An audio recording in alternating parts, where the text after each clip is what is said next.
I'm curious as to how many of you had this car as a poster on your bedroom wall growing up.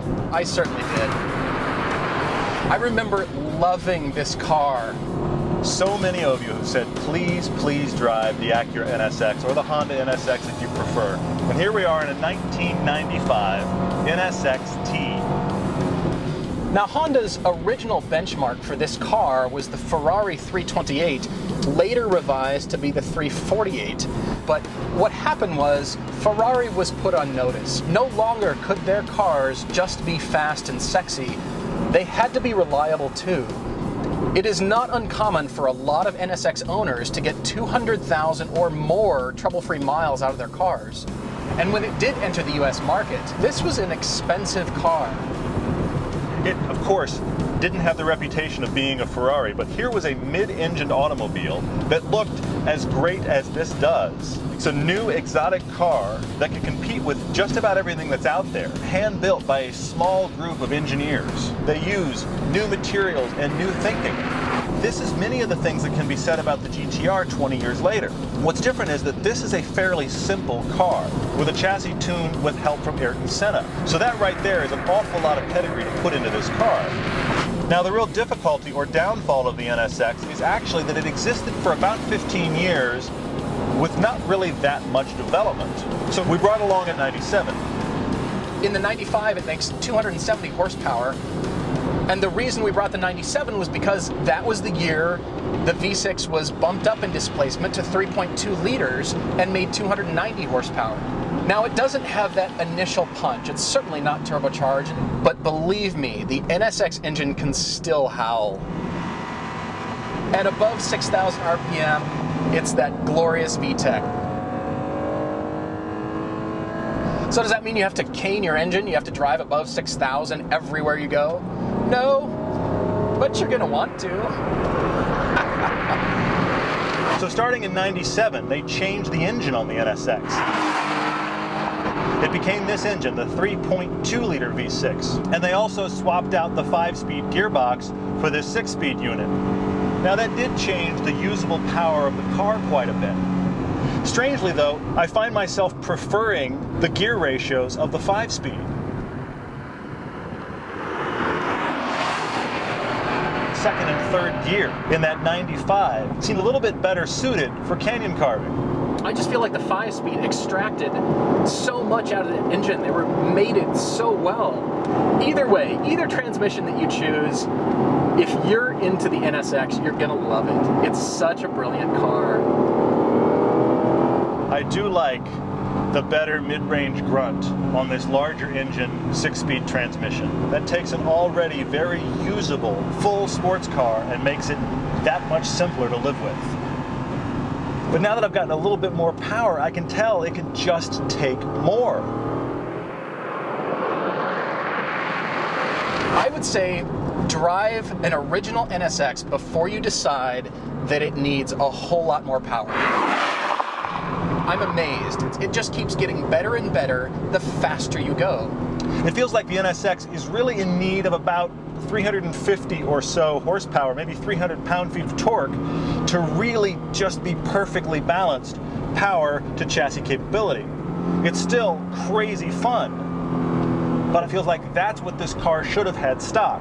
It would still be remarkably competitive today.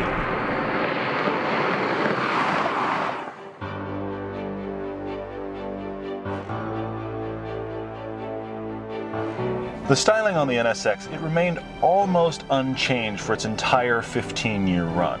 It has a real timeless beauty about it. In 2002, they did away with the pop-up headlights, but frankly, I think they're pretty awesome on this car. And everything about it is that kind of standard mid-engine arrangement. Really low nose, mid-cabin. It's got that long tail that was a bit controversial when it came out because people weren't used to seeing that much overhang on a sports car like this. But from a proportion standpoint, it really works. Plus, it gives it a usable trunk back there. This car looks great in bright colors because a lot of things about it are so simple. So you really have to look carefully at the sculpture of this car, at the surface transitions, and how well everything works together. Now, the designer of the NSX studied the 360-degree visibility of the F-16 aircraft. So once you know that, a lot of things about the NSX are going to start to make sense. The interior on the NSX is a big surprise. I mean, except for the gathered leather that makes it feel a little bit dated, the material quality, the feel of things, the ergonomics are better than a lot of sports cars that have been made before this car and since.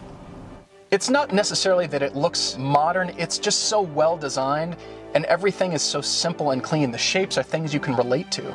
There's a lot of interesting touches on the interior as well. For example, these window switches seem a little strange because they're canted at an odd angle, but once you put your hand over here, you realize they're canted perfectly to meet the way your fingers are going to come in when you're driving. Lots of little touches like this that just make this car inviting and pretty spectacular. The seats are pretty great. The bolsters are nice. They are actually a little bit wider than I was expecting. I mean, I slide around them in a tiny bit. I was a little shocked because I wasn't sure that I was going to fit, but the owner of this car is a little bit taller than Todd and I, and so he had the seat cut down. So that means I fit beautifully in this car.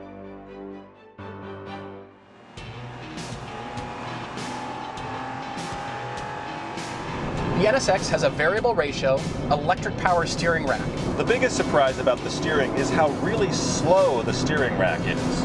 Now you get used to it pretty easily, and it's got a lot of weight to it, so it asks you to be involved, but you've got an awful lot of arm travel on a canyon road. I'm still warming to it, but I think it's growing on me.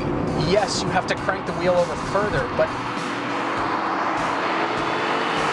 then you have such fine control of your corner. That's what makes this car so good. And this has traditional mid-engine handling, so 40% up front, 60% in the rear. You got to do your braking before the corner, find the apex, and put your foot in it. Definitely a car that you can settle and adjust with just the throttle. A little bit more body roll than I might like, but that's the tiny bit of sacrifice to make this car usable in all situations. I do feel like the suspension is a bit soft, but the NSX definitely still holds its own. It's one of those cars you can tell over time it will make you a better driver. It's not going to save your ass that much.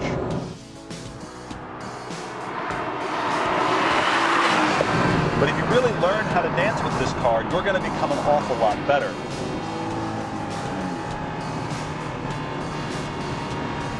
The tough thing about the NSX as a used car is that, well, the prices are kind of all over the place. You can find them for less than 30 grand. Most of them are just under 40, but then there's those that are going for 60 and even $100,000. The 95 that we drove was $37,000. Let's call it 40 grand. For 40 grand, you can get a whole lot of Porsche Cayman S.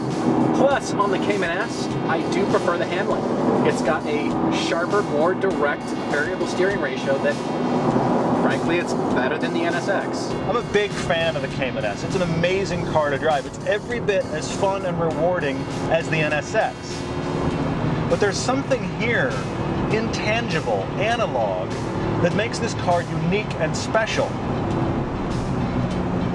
You're not going to win a bar fight on stats with the NSX, and that's really not what it's about. You need heavy horsepower, you need to be somewhere else. But in driver involvement, this is up there, especially for 30, 40 grand. Not for 60, but for 30, 40 grand, hell yeah. I really like the NSX, but the prices still seem to be very high and they fluctuate all over the map. The problem is, for a good car, this car was $37,000 for a nearly 20-year-old car. I can't justify that kind of money when there's so many other brilliant cars on the market for that kind of money. The interesting surprise for me is that I realize as we're coming to a close, I'm going to miss this car. I mean, that's kind of the biggest endorsement I can give it, is that I wish I had more time. I wish I could get to know it better. Because of the balance, because of all the pieces that are so well engineered and work in harmony in this car, I know that if I had one, I would grow to love it even more.